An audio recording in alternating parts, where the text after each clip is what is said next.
রবিবারের রহস্য রাত।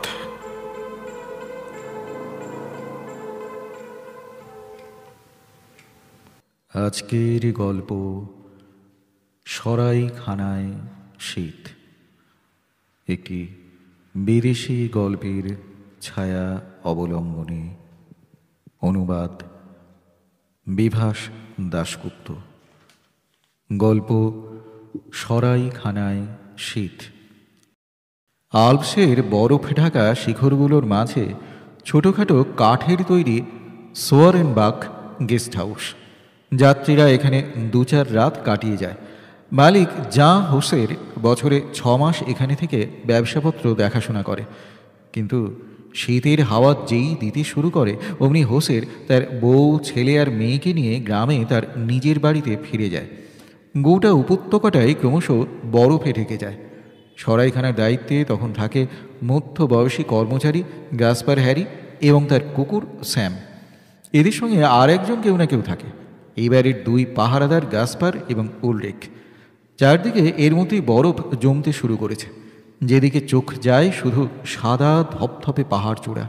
একটার পর একটা মাথা তুলে দাঁড়িয়ে আছে তারা। কোথাও কোনো শব্দ নেই, শুধু এদের কথার শব্দ ছাড়া। অসীম অনন্ত এক সর্বগ্রাসী নৈঃশব্দ যেন গিলে ফেলেছে সারা জায়গাটা। গাসপারের সঙ্গী উলরিখ অল্প বয়সী যুবক, যাতে সুইস, লম্বা ছিপছিপে চেহারা।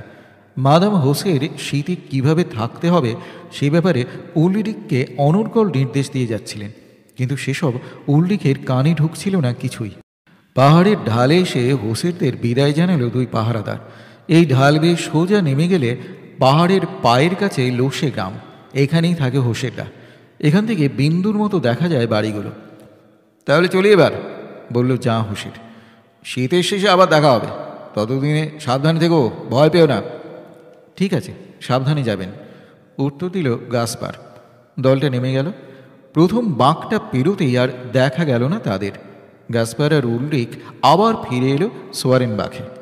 এখন 6 মাস শুধু দুজনে, আর কোনো মানুষের দেখা পাওয়া যাবে না এখানে। গাসপারের অবশ্য এসব অভ্যেস আছে, গত 14 বছর ধরে সে এই কাজ করে আসছে। সেসব গল্পই উলরিখের কাছে করতে লাগলো সে। মাথা নিচু করে সঙ্গীর কথাগুলো মন দিয়ে শুনছিল উলরিখ। এদিক ওদিক ঘোরাঘুরি করছিল শ্যাম। কথা শেষ হতে উঠে পড়ল গাসপার, বলল, মেয়েরা কেউ নেই, নিজেদের খাবার নিজেরাই তৈরি করে নিতে হবে। তুমি বরং আলুর খোসাগুলো ছাড়িয়ে ফেলো, আমি রান্নাটা দেখছি। জানালা দিয়ে সামনের পাহাড়টা অদ্ভুত সুন্দর লাগছে। রান্না শেষ করে দুজনে খানিকক্ষণ তাস খেলল, তারপর খাওয়া দাওয়া শেষ করে শুয়ে পড়ল। পরের কয়েকটা দিনও একইভাবে কেটে গেল। বাড়িগুলো পর্যন্ত বরফের চাপা পড়তে শুরু করেছে।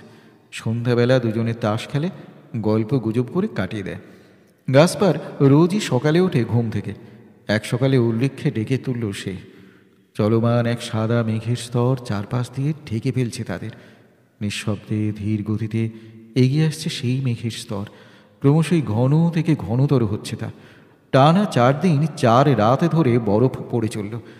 জমে জমে পাথরের মতো শক্ত হয়ে গেল সেই তুষার। বরফ কুঠার দিয়ে কেটে রাস্তা করতে হলো তারই মধ্য দিয়ে। শুরু হয়ে গেল বন্দি জীবন। চারপাশের পৃথিবী থেকে বিচ্ছিন্ন হয়ে গেল সোয়ারেনবাখ গেস্ট হাউস। বাইরে বেরোনোর পথ বন্ধ। ঘরের কাজ ভাগ করে নিল দুজনে। উল্লেখ ঘর পরিষ্কারের দায়িত্ব নিল। জ্বালানি কাঠও সে কাটত। গাসপার রান্না করত আর আগুন জ্বালিয়ে রাখত ঘরে। দুজনেই ঠান্ডা প্রকৃতির মানুষ, কাজেই ঝগড়াঝাটি লাগার কোনো প্রশ্নই ছিল না। মাঝে মাঝে গাসপার বন্দুক নিয়ে বেরিয়ে পড়ত কৃষ্ণসার হরিণ শিকারে। যেদিন শিকার হতো সেদিন রাতে মহানন্দে ভোজন সারত দুজনে। সেদিন সকালে সূর্য ওঠার আগেই শিকারে বেরিয়ে গেল গাসপার। একা একা বিছানায় শুয়ে থেকে 10টা নাগাদ উঠল উলরিখ। সামান্য কিছু খেয়ে স্যামের সঙ্গে খেলা করল খানিকক্ষণ। সময় আর কাটে না। 4টে নাগাদ ফিরবে গাসপার। ততক্ষণ একাই কাটাতে হবে। গোটা উপত্যকাটাই বরফের তলায় চলে গেছে। হোসেরা চলে যাওয়ার পর সপ্তাহ 3 কেটে গেছে। এক এক সময় হাঁপিয়ে ওঠে উলরিখ। আজ আর থাকতে না পেরে বেরিয়ে পড়ল। কিন্তু যাবেই বা কোথায়? যেদিকে তাকাও শুধু তুষার আর তুষার। ইতস্তত খানিকক্ষণ ঘুরল উলরিখ। পাহাড়ের ঢালের ওদিকটায় শুধু বরফ ছাড়া আর কিছুই দেখা যায় না। বিষণ্ণ হয়ে গেল তার মনটা। গাছপার এদিকটা এলে দেখা হয়ে যেত। ওদিকে সূর্য ক্রমশ ডুবছে, বরফের ওপর শুকনো ঠান্ডা বাতাস বইতে শুরু করেছে। গাটা শিরশির করে উঠল লিখের। জোরে চেঁচিয়ে দুবার গাছপারের নাম ধরে ডাকল। আশেপাশের পাহাড় চূড়াগুলোয় ধাক্কা খেতে খেতে প্রতিধ্বনিত হতে হতে সে ডাক ক্রমশ মিলিয়ে গেল। কোনো উত্তর এলো না। সোয়ারেনবাগ লক্ষ্য করে হাঁটতে লাগলো উল্লিখ। সূর্য পাহাড় চূড়ার আড়ালে চলে গেছে। একটা ছায়াচ্ছন্ন ধূসর স্তর গ্রাস করে ফেলছে চারপাশকে। কেমন ভয় করতে লাগলো উল্লিখের। এই নৈঃশব্দ, এই প্রচণ্ড ঠান্ডা, এই নিঃসঙ্গতা যেন ক্রমেই আচ্ছন্ন করে ফেলছে তাকে। জমে যাচ্ছে শরীরে রক্ত, হাত পাগুলো হিম হয়ে আসছে, স্থানু হয়ে যাচ্ছে সে। প্রচণ্ড ভয়ে প্রাণপণে দৌড়াতে লাগলো উল্লিখ। দৌড় থেকে সরাইখানাটা দেখতে পেল সে, কিন্তু চিমনি দিয়ে ধোঁয়া উঠছে না তো। আরও জোরে দৌড়ে দরজাটা খুলল উল্লিখ। শ্যাম লাফিয়ে এসে তাকে অভ্যর্থনা জানালো, কিন্তু গ্যাসপারের কোনো চিহ্ন নেই। আগুনটা জ্বালিয়ে খাবারটা গরম করে খেয়ে নিল উল্লিখ। ক্রমশ রাত নেমে এলো। পাহাড় চূড়ার সাদা বরফের ওপর চাঁদের আলো পড়ে একটা অপার্থিব মায়াময় পরিবেশ সৃষ্টি করল। তারপর চাঁদও লুকিয়ে পড়ল চূড়ার পেছনে। গ্যাসপার এলো না। কি করবে ভেবে পেল না উল্লিখ। গ্যাসপার কি দুর্ঘটনায় পড়ল? অসুস্থ হয়ে পড়ল কোথাও? এই হাড় কাঁপানো ঠান্ডায় বরফে সারা রাত পড়ে থাকলে কি হবে? চেঁচালেও কেউ শুনতে পাবে না, কেউ সাহায্য করতে এগিয়ে আসবে না। মাইলের পর মাইল শুধু ধু ধু করছে বরফ। এই অবস্থায় পাহাড়ের প্রতিটি ধাপ বিপজ্জনক। কোনো হারিয়ে যাওয়া মানুষকে খুঁজতে গেলে অন্তত 20-25 জন লোক দরকার। তবু উল্লেখ ঠিক করল রাত 1টা পর্যন্ত দেখবে। যদি তার মধ্যে গাছপার না ফিরে, তাহলে শ্যামকে সঙ্গে নিয়ে খুঁজতে বেরোবে সে নিজেই। তাতে যা হয় হবে। ঘড়ির কাঁটা এগিয়ে চলল। রাত 1টা বাজল। গ্যাসপারের চিহ্ন মাত্র নেই। কোন দিকে যাবে জানা নেই। বাঁ দিক ধরে এগোতে লাগলো উল্লেখ, হাতে লোহার শিখ। প্রায় টানা 5 ঘন্টা হেঁটে একটা শিখরে পৌঁছল তারা। এখানে হরিণ শিকার করতে প্রায় আসে গাছপার। রাত প্রায় 2টো বাজে। সেখানে সূর্য ওঠার জন্য অপেক্ষা করতে লাগলো তারা। ওপরে আকাশটা ক্রমশ ফর্সা হতে শুরু করলো। হঠাৎই আচমকা আল্পসের পেছন থেকে লাফিয়ে উঠে পড়ল সূর্যটা। খুঁজতে শুরু করলো উল্লেখ। কুকুরটাও বরফ শুঁকতে শুঁকতে এগিয়ে চলল। সতর্ক নজর রাখতে রাখতে নামছে উল্লেখ। মাঝে মাঝে উচ্চ স্বরে ঢাক দিচ্ছে গ্যাসপারের নাম ধরে। একবার মনে হলো যেন সাড়া পেল। তাড়াতাড়ি দৌড়ে গেল সেদিকে, কিন্তু আর কিছু দেখতে পেল না। এইভাবে খুঁজতে খুঁজতে সন্ধ্যা নেমে এলো। বরফের মধ্যেই একটা বড় গর্ত খুঁড়ে তার মধ্যে শ্যামকে নিয়ে কম্বল মুড়ি দিয়ে পড়ে রইল উল্লিখ। ভীষণ ঠান্ডায় হাত পা জমে যাবার জোগাড়। একটু ঘুম হলো না। দিনের আলো ফুটতে আবার উঠে পড়ল তারা। পা দুটো লোহার গরাদের মতো ভারী বলে মনে হচ্ছে। বুকের ভেতরে যেন হাতুড়ি পিটছে। কোথাও কোনো আওয়াজ শুনলেই বুকটা ধক করে উঠছিল। হঠাৎ তার মনে হলো ঠান্ডায় সেও তো অসাড় হয়ে যেতে পারে। এই জনমানবহীন জায়গায় কেউ তাকে বাঁচাতে আসবে না। নির্মম মৃত্যুর চিন্তায় সব উৎসাহ হারিয়ে গেল উল্লেখের। এবার সে বাড়ি ফিরতে পারলে বাঁচে। শ্যামেরও একটা পা ঠান্ডায় অকেজো হয়ে গেছে। দুজনে মিলে খোঁড়াতে খোঁড়াতে বিকেল 4টে নাগাদ সোয়ারেনবাগে ফিরল। ক্লান্তিতে শরীর আর বইছে না। শুয়ে পড়ল সে, এবং শুয়ে পড়েই ঘুমিয়ে পড়ল। উঠল যখন তখন রাত প্রায় 10টা।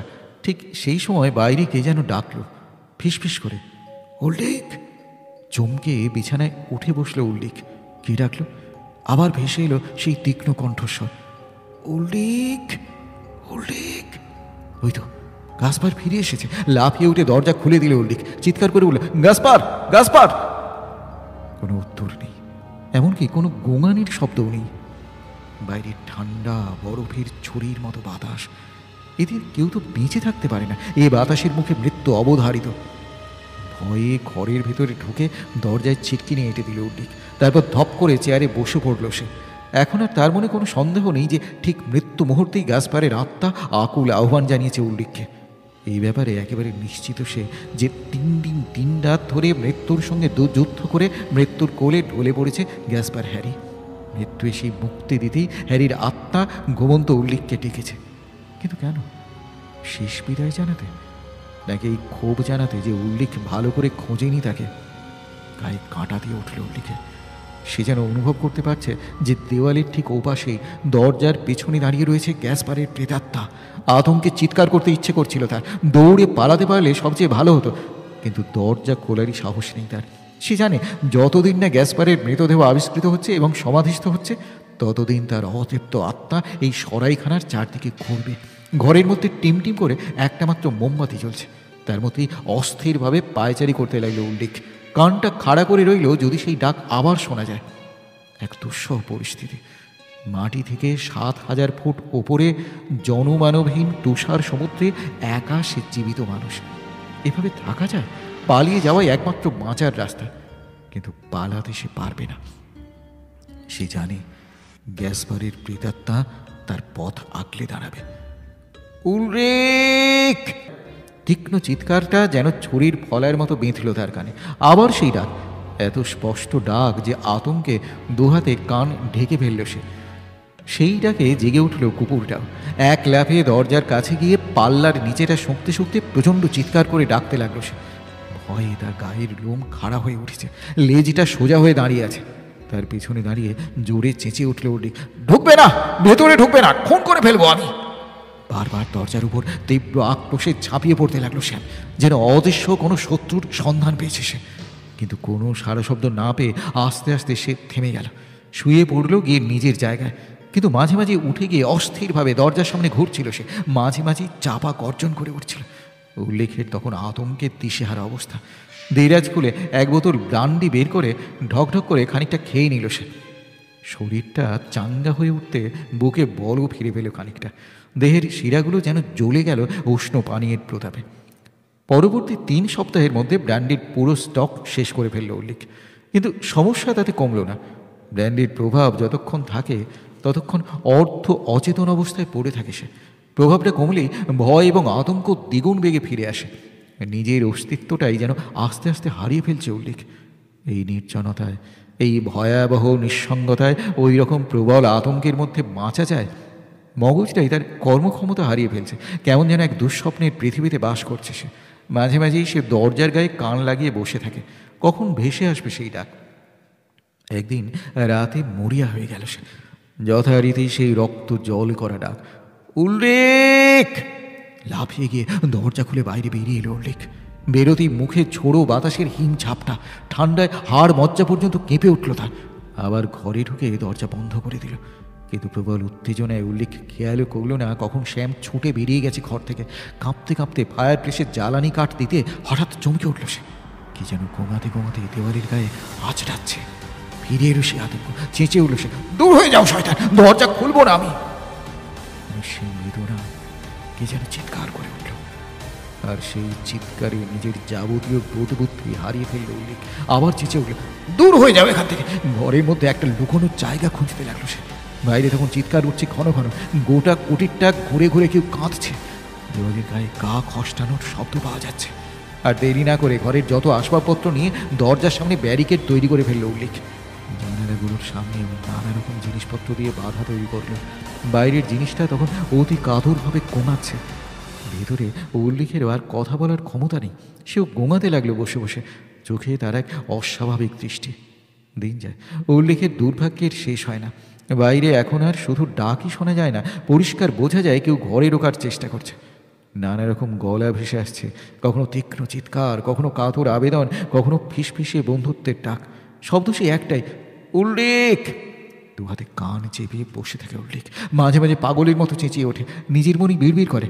ক্রমশ স্মৃতি যেন ঝাপসা হয়ে আসছে তার। আগের কথা তেমনভাবে আর মনে পড়ে না। অতল ক্লান্তিতে অবশেষে একদিন ঘুমিয়ে পড়ল সে, নিশ্চিদ্র আচ্ছন্ন করা ঘুম। পরের দিন যখন জেগে উঠল, তার মন এবং স্মৃতি দুই শূন্য হয়ে গেছে। শীত শেষ হলো, জেমি হিমবাহে যাবার রাস্তা সুগম হলো আবার। ওসির পরিবার আবার উঠে এলো পাহাড়ের চূড়ায়। মা মেয়ে দুজনেরই অবাক লাগছে বেশ। 2 প্রহরীর তো এখানে দাঁড়িয়ে থাকার কথা। লুইস তো এমনও আশা করছিল বরফ সরে যাওয়ায় উল্লেখ তাদের গ্রামের বাড়িতে গিয়ে হাজির হবে, গল্প করবে কিভাবে লম্বা শীতকালটা কাটলো। ব্যাপারটা কি? সরাইখানার সামনে এসে সবাই চমকে উঠল। বাড়িটার অনেকটাই তখনও বরফে ঢাকা, দরজা জানলা বন্ধ। বাইরে কি একটা প্রাণীর কঙ্কাল পড়ে রয়েছে। গায়ের মাংসগুলো খেয়ে গেছে এই গলে। যা হোসের ভালোভাবে পরীক্ষা করলো কঙ্কালটা, তারপর বলল, মনে হচ্ছে স্যাম মারা গেছে, এটা ওরই কঙ্কাল। মাদাম হোসের গ্যাসপারের নাম ধরে ডাকলো কয়েকবার, কোনো সারা শব্দ নেই। হঠাৎই ঘরের ভেতর থেকে একটা জান্তব চিৎকার ভেসে এলো। আবার ডাকলো যা হোসের, এবারেও সেই চিৎকার। আর অপেক্ষা না করে হোসের তার 3 ছেলেকে নিয়ে দরজায় ধাক্কা দিয়ে খোলার চেষ্টা করলো। কিছুতেই খুলল না দরজা। অগত্যা সঙ্গের বড় কাঠের খুঁটিটা দিয়ে 4 জন দরজায় জোরে জোরে ধাক্কা দিতে শুরু করলো। খানিক বাদই হুড়মুড় করে ভেঙে পড়লো দরজাটা। সেই ধাক্কায় ভেঙে পড়লো পাশের বোর্ডের দেওয়ালটাও। গোটা বাড়িটা কেঁপে উঠল। দেখা গেল সেই ধ্বংসস্তূপের মধ্যে দাঁড়িয়ে আছে এক অদ্ভুত দর্শন মানুষ।